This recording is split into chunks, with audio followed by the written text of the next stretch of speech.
بسم الله الرحمن الرحيم. പേര് പറയാൻ ആഗ്രഹിക്കാത്ത ഗുണകാംക്ഷിയുടെ ചോദ്യം. ഖുർആനിലെ ഒരായത്തിൽ ഗർഭം ചുമക്കുന്നതും മുലയൂട്ടുന്നതും അടക്കം 30 മാസമാണെന്ന കണക്ക് ഖുർആനിലെ 2 വർഷം മുലയൂട്ടണമെന്നതിനും 9 മാസം ഗർഭം ചുമക്കുന്നതുമായി വൈരുദ്ധ്യമില്ലേ എന്നാണ് ചോദ്യം. പരിശുദ്ധ ഖുർആനിൽ 2 വർഷമാണ് മുലയൂട്ടേണ്ടത് എന്ന രൂപത്തിലുള്ള പരാമർശങ്ങൾ 2 തവണ കാണാൻ കഴിയും. ഖുർആനിലെ 2-ാമത്തെ അധ്യായം സൂറത്തുൽ ബഖറയിലെ 223-ാമത്തെ വചനത്തിലും, ഖുർആനിലെ 31-ാമത്തെ അധ്യായം സൂറത്തുൽ ലുഖ്മാനിലെ 14-ാമത്തെ വചനത്തിലും.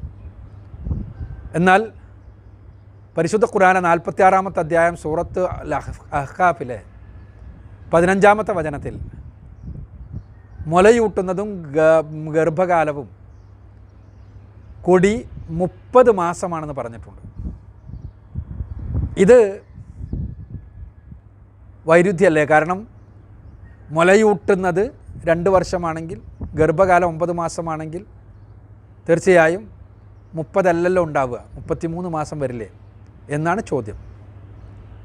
യഥാർത്ഥത്തിൽ പരിശുദ്ധ ഖുർആൻ ഈ രംഗത്ത് നടത്തുന്ന പരാമർശങ്ങളുടെ കൃത്യതയും ഈ രംഗത്ത് മുസ്ലിം സമൂഹത്തിന് നൽകുന്ന പല വിഷയങ്ങളിലുമുള്ള വെളിച്ചവുമാണിത് മനസ്സിലാവുന്നത്.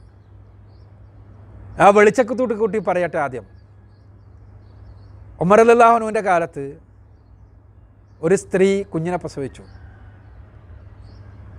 ആ കുഞ്ഞിനെ പ്രസവിച്ചത് വിവാഹം കഴിഞ്ഞ് 6 മാസങ്ങൾ കഴിഞ്ഞിട്ടാണ്. അപ്പോൾ കുഞ്ഞ് ജീവിച്ചിരുന്നു. അവൾ വ്യഭിചരിച്ചയാളാണ് എന്ന പേരിലുള്ള കേസ് ഉമർ റളിയല്ലാഹു അൻഹുവിൻ്റെ അടുത്തെത്തി. കാരണം എല്ലാവർക്കും അറിയാവുന്നതുപോലെ 9 മാസം അല്ലെങ്കിൽ 8 മാസം എല്ലാം ആകണമല്ലോ കുഞ്ഞ് ജീവിച്ചിരിക്കണമെങ്കിൽ. അപ്പോൾ ഇത് ഉമർ റളിയല്ലാഹു അൻഹുവിനെ ഇതിനെങ്ങനെയാണ് മറുപടി പറയേണ്ടത്, എങ്ങനെയാണ് ഇതിന് തീരുമാനമെടുക്കേണ്ടത് എന്ന് അദ്ദേഹം സ്വഹാബിമാരുമായി കൂടിയാലോചിച്ചു. അപ്പോൾ ഖുർആനിൻ്റെ വ്യാഖ്യാനം റസൂലുള്ളാഹി സ്വല്ലല്ലാഹു അലൈഹി വസല്ലം പഠിപ്പിച്ച, അല്ലെങ്കിൽ വ്യാഖ്യാനം പഠിപ്പിക്കണമേ എന്ന് റസൂലുള്ളാഹി സ്വല്ലല്ലാഹു അലൈഹി വസല്ലം പ്രത്യേകം പ്രാർത്ഥിച്ച ഇബ്നു അബ്ബാസ് റളിയല്ലാഹു അൻഹു അദ്ദേഹം പറഞ്ഞു, ഇതിന് ഖുർആനിൽ ഉത്തരവുണ്ട്. അദ്ദേഹം സൂറത്തുൽ ബഖറയിലെ 223-ാമത്തെ വചനവും സൂറത്ത് അഹ്ഖാഫിലെ 15-ാമത്തെ വചനവും ഉദ്ധരിച്ചിട്ട് പറഞ്ഞു, കുറഞ്ഞ ഗർഭകാലം 6 മാസമാണെന്നാണ് ഇതിൽ നിന്ന് മനസ്സിലാവുന്നത്. ഈ കുറഞ്ഞ ഗർഭകാലം 6 മാസമാണെന്ന് പറഞ്ഞാൽ ഈ പെൺകുട്ടി പ്രസവിച്ചത്, ഈ സ്ത്രീ പ്രസവിച്ചത് 6 മാസം വിവാഹം കഴിഞ്ഞിട്ടാണെങ്കിലും അതിന് സാധ്യതയുണ്ടെന്ന് ഖുർആനിൽ നിന്ന് മനസ്സിലാവുന്നുണ്ട്. ഇത് പറഞ്ഞതോടുകൂടി ആ പ്രശ്നം പരിഹരിക്കപ്പെട്ടു. ഇതേപോലുള്ളൊരു സംഭവം ഉസ്മാൻ റളിയല്ലാഹു അൻഹുവിൻ്റെ ഭരണകാലത്തുണ്ടായതായി ഇമാം മാലിക്കിൻ്റെ മുവത്തയിൽ നമുക്ക് കാണാൻ കഴിയും. മറ്റേ സംഭവം ഇമാം ഇബ്നു അബ്ദുർ റസാഖിൻ്റെ മുസന്നഫിലും ഇമാം സുയൂത്തിയുടെ ദുറുൽ മൻസൂറിലുമെല്ലാം ഉദ്ധരിക്കപ്പെട്ടിട്ടുണ്ട് ഉമർ റളിയല്ലാഹു അൻഹുവിൻ്റെ കാലത്തെ സംഭവം. അപ്പോൾ അലി റളിയല്ലാഹു അൻഹുവിൻ്റെ ഈ നിർദ്ദേശത്തെക്കുറിച്ചാണ് മുവത്തയിലുള്ളത്.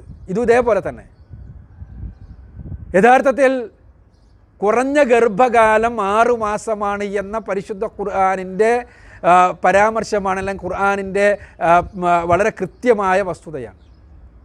യഥാർത്ഥത്തിൽ കുറഞ്ഞ ഗർഭകാലം 6 മാസമാണ് എന്ന് ഇന്ന് എല്ലാവർക്കും അറിയാം. ഇന്ന് ശാസ്ത്രീയമായി ഗർഭകാലത്തെ 3 ട്രൈമസ്റ്ററുകളായിട്ടാണ് പഠിക്കുക.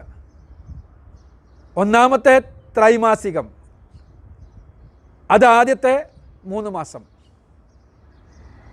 ആദ്യത്തെ 3 മാസം കുഞ്ഞിൻ്റെ അടിസ്ഥാന വളർച്ചയുടെ മാസം. രണ്ടാമത്തെ 3 മാസം രണ്ടാമത്തെ ഘട്ടം വളർച്ച. ഈ രണ്ടാമത്തെ 3 മാസം കഴിഞ്ഞാൽ ഏകദേശം എല്ലാ ആന്തരാവയവങ്ങളും ബാഹ്യാവയവങ്ങളും രൂപപ്പെട്ട് കഴിഞ്ഞിരിക്കും. പിന്നീട് ആ അവയവങ്ങളുടെ വളർച്ചയാണ് നടക്കുന്നത് 3-ാമത്തെ ത്രൈമാസികത്തിൽ. അങ്ങനെയാണ് പൂർണ്ണ വളർച്ച എത്തിയിട്ട് 9 മാസം കഴിയുമ്പോൾ കുഞ്ഞ് പുറത്തേക്ക് വരുന്നത്. എന്നാൽ 2-ാമത്തെ ത്രൈമാസികം കഴിഞ്ഞാൽ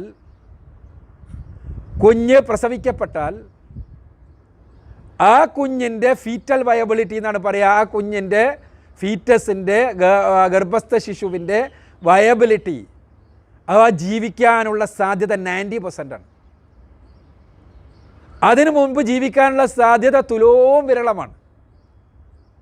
വളരെ റെയറായിട്ടുള്ള കേസിൽ ആധുനിക സംവിധാനങ്ങൾ ഉപയോഗിച്ച് അതിനു മുമ്പ് ജീവിപ്പിച്ചെടുത്തിട്ടുണ്ട്. അത് വേറെ വശമാണ്. പക്ഷെ അടിസ്ഥാനപരമായി ഫീറ്റൽ വയബിലിറ്റി 90% ആകുന്നത് എപ്പോഴാണ്? രണ്ടാമത്തെ ട്രിമസ്റ്റർ കഴിയുമ്പോഴാണ്.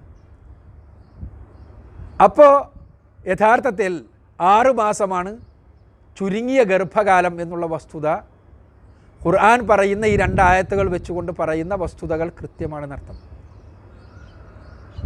അപ്പോൾ ചിലപ്പോൾ വിമർശകന്മാർ ഉന്നയിക്കും, അതിനു മുൻപ് പ്രസവിക്കപ്പെട്ടിട്ട് ഇതേപോലെ യന്ത്രങ്ങൾ ഉപയോഗിച്ച് രക്ഷപ്പെട്ട കേസുണ്ടല്ലോ. അപ്പോൾ കേരളത്തിൽ പോലും കേസുകളുണ്ട്.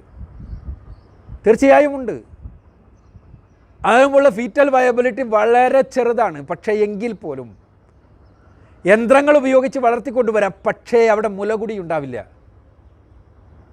മുലകുടി പ്രായവും കുഞ്ഞിൻ്റെ പ്രായമാണ് ഇവിടെ പറഞ്ഞിട്ടുള്ളത്. അങ്ങനെ ഉണ്ടാക്കുന്ന കുട്ടിയാണെങ്കിൽ തീർച്ചയായും മുല കൊടുക്കാൻ കഴിയില്ല ആ കുഞ്ഞിന്. നമ്മൾ മറ്റു രൂപങ്ങളിൽ ആ കുഞ്ഞിനെ ഫീഡ് ചെയ്യേണ്ടി വരുന്നർത്ഥം. ചുരുക്കത്തിൽ പരിശുദ്ധ ഖുർആൻ പറഞ്ഞത് വളരെ കൃത്യമാണ്, ഒരബദ്ധവുമില്ല എന്ന വസ്തുതയാണ് ഇവിടെ നമുക്ക് മനസ്സിലാകുന്നത്. ചുരുങ്ങിയ ഗർഭകാലം 6 മാസം തന്നെയാണ് ഖുർആൻ പറഞ്ഞതനുസരിച്ച്.